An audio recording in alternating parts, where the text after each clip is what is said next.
Hello guys, हम लोग फिर से एक नए ब्लॉग में आ चुके हैं। हमारे साथ हैं ऋषभ हेलो और गाइस। मैं राजकुमार। तो स्टार्ट।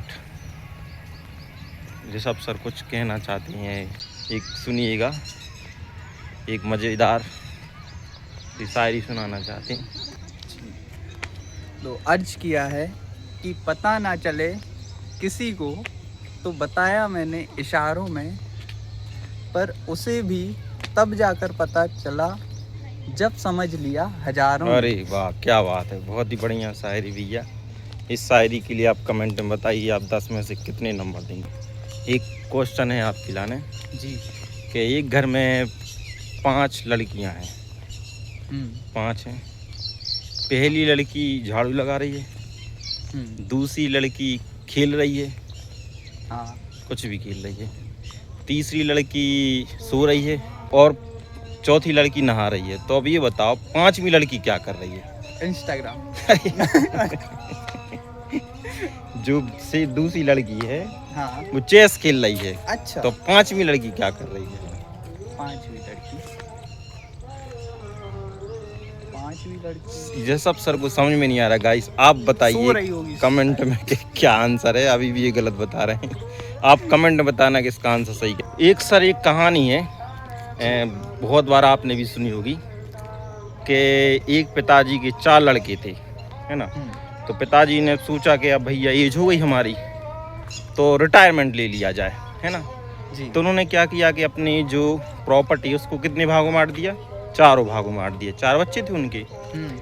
अब 4 बच्चों में बांटने के बाद अब उन्होंने क्या किया कि एक जगह देख ली अपने लाने, मतलब घर ही में, हाँ। कि वो दिन भर वहीं रह आए। और साथ साथ में उन्होंने ये सोचा कि भैया जो पोते पोते हैं उनसे बातचीत करेंगे, है ना, अपने लड़कों से बातचीत करेंगे। लेकिन धीरे धीरे क्या होता है कि किसी के पास समय नहीं रहता है। जो लड़के रहते हैं हाँ। वो अपने काम में व्यस्त रहते हैं, जो पोते पोते रहते हैं वो अपनी पढ़ाई लिखाई में व्यस्त रहते हैं। हाँ।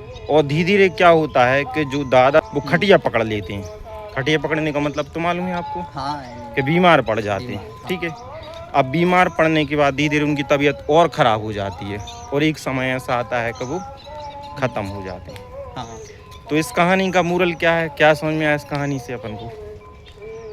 तो अगर हम बताएं सर, इस कहानी से हमें ये सीख मिलती है कि जब हम कोई भी चीज़ का बंटवारा कर रहे हैं प्रॉपर्टी का, तो उसमें से कुछ हिस्सा अपने लिए भी रख लेना चाहिए, अच्छा। है ना। क्योंकि अगर अपन चीज़ों का बंटवारा सबके लिए कर देंगे तो उसके बाद फिर आपके पास कुछ भी नहीं बचेगा। तो चाहे वो आपके लड़के हों या पोते पोती हों, वो आपकी देखभाल नहीं करेंगे।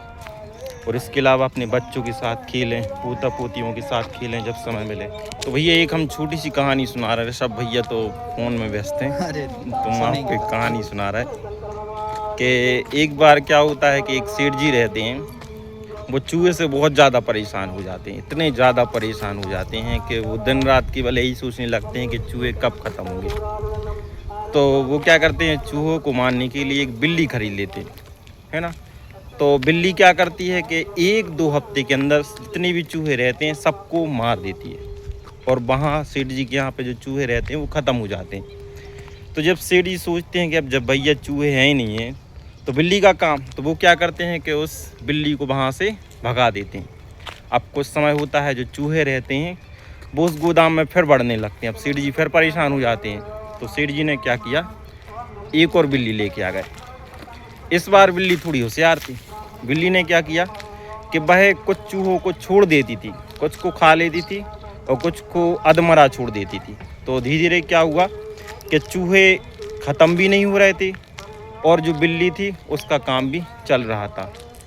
तो इस संसार का यही नियम है कि अगर आपने किसी भी काम को अगर पूरा कर दिया तो ये संसार क्या करेगी, आपको छोड़ देगी, है ना। वो आप पे ज़्यादा ध्यान नहीं देगी। इसलिए भैया काम उतना ही करो जितनी ज़रूरत हो। तो भैया ऋषभ एक न जोक सुना रहे हैं, तो ध्यान से सुनिएगा भैया, स्टार्ट करिए। तो शादी के कार्ड में साफ लिखा था कि दारू पीने वालों का शादी में आना सख्त मना है। हाँ, क्या हुआ? कम वक्त ना तो पंडित आया अरे और ना ही दूल्हा आया, अरे और तो और दुल्हन भी नहीं आई। अरे भैया, इसलिए भैया जितने भी जो शादी हो रही हैं तो भैया ये चीज़ बिल्कुल ना लिखें ना, तब शादी होगी नहीं। एक कहानी है जो कि भाग्य पर आधारित है। तो एक व्यक्ति रहता है, तो वो पूजा करता है, प्रसन्न करता है, तो नारद जी प्रकट हो जाते हैं। तो नारद जी से वह पूछता है कि मेरे भाग्य में कितना है। तो नारद जी बताते भैया कि तुम्हारे भाग्य में कितने, 1 रुपया है। ठीक है। अब कुछ समय बाद उसकी शादी हो जाती, तो वो कितने कमाना शुरू कर देता है, 11 रुपया। वो दोबारा नारद जी को बुलाता है, भैया बताओ हमारे भाग्य में 11 रुपये कैसे आ गया। तो उसने कहा 1 रुपया तुम्हारा और 10 रुपया तुम्हारी पत्नी का। अब धीरे धीरे क्या होता है कि वो जो व्यक्ति रहता है वो पिताजी बन जाता है ना। पिताजी बनने के बाद उसकी जो कमाई हो जाती वो हो जाती 31 रुपया, है ना।